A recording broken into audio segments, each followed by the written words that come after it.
Hi everyone, thank you very much for stopping by and returning to the old world.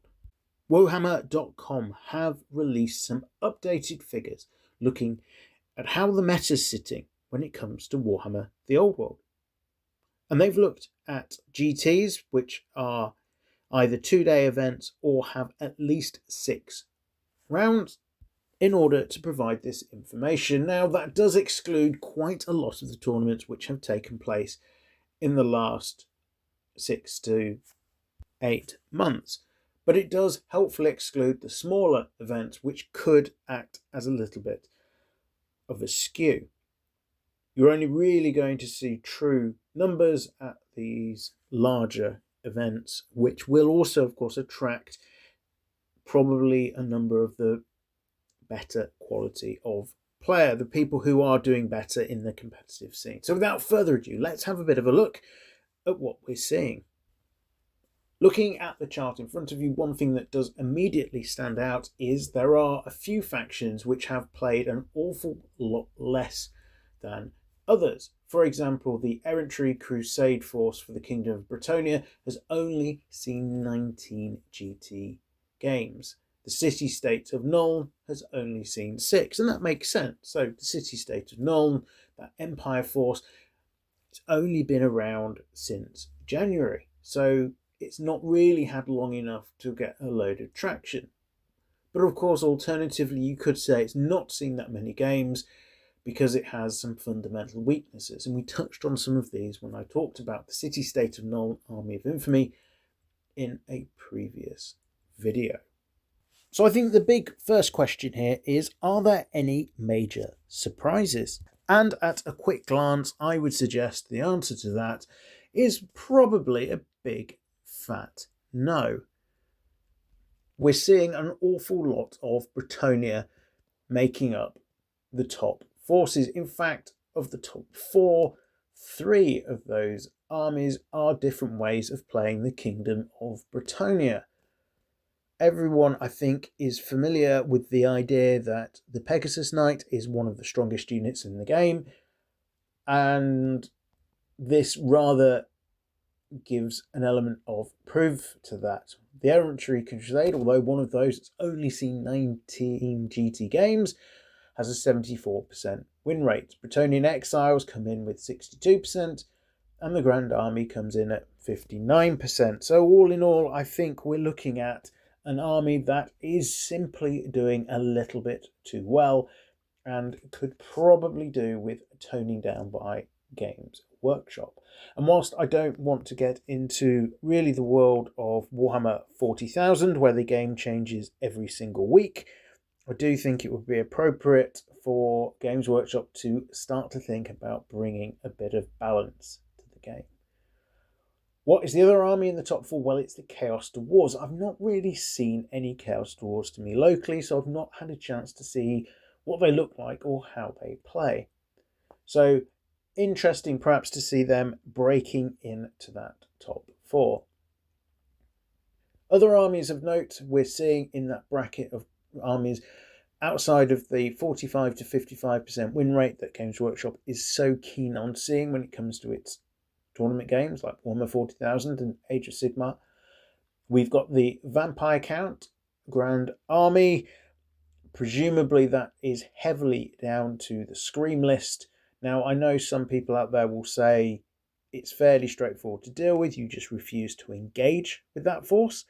But I think for a lot of players, having the discipline, or in fact the army makeup that allows you to sit in a corner, ignore the enemy army and look for either a small win or draw, that's pretty difficult. And if you've travelled a long way for a tournament, how many players are going to want to have a really negative experience and just not play the game in order to maximise their chances for a win? I think very few, because of the time cost, the actual cash cost of attending those events. You want to have a go. We're then going into the world of Tomb Kings, so the Mortuary Cult and Grand Army, both doing very well with 58% and 57% win rates respectively. Now, much like the vampire counts, the Tomb Kings do have the advantages of access to dragons and also big tar pits of infantry, which are incredibly difficult to get rid of.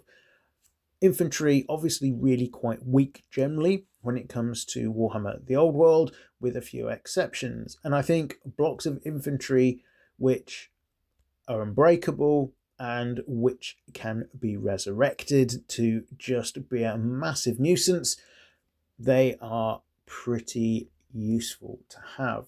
Obviously, vampire counts, it's the zombie blocks, it's the big blocks of skeletons for the Tomb Kings, and as far as I'm aware, Tomb Kings can be played pretty effectively in quite a negative way, where you sit everything behind the big blocks of skellies, which aren't going to be giving away a lot of points, whilst using your beasties and catapults, etc., to chip away at the enemy army and score those victories. Let's turn our attention now to the bottom of the pack. And at 31% win rate, we see the Orc and Goblin Nomadic War.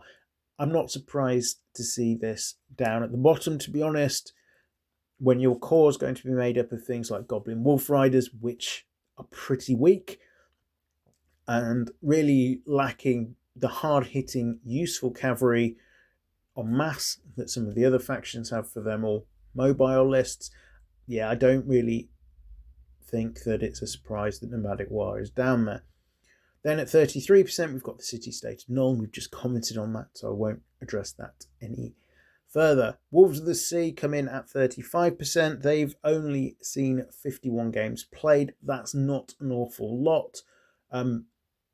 Marauders, though, they're not particularly great. I think they've got their moments, and Marauder Horsemen I do like as a hammer unit, but they do have a bit of a glass chin, so yeah, not something I'm too surprised to see little of there.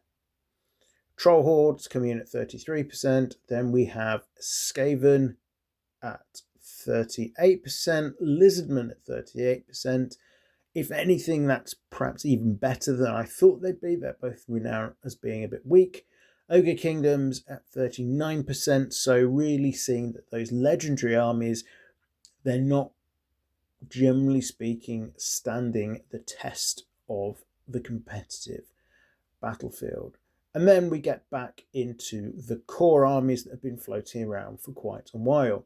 We've got the Dwarven Mountain Holds winning 40% of games, the Empire of Man 41%, and the Grand Army of the Orcs and Goblins at 42%. Now, I think unless you are Richie from Dowie After Dark, a lot of people are having problems when it comes to dwarves. It's an infantry-based army, and those infantry weaknesses, yes, dwarves have got a couple of tricks when it comes to shield wall and stubborn and stuff like that, but I think they do struggle for effectiveness, particularly against decent cavalry, particularly on first charge, breaking those ranks and preventing the rank bonus. Empire of Man, obviously, you've got an army of toughness 3.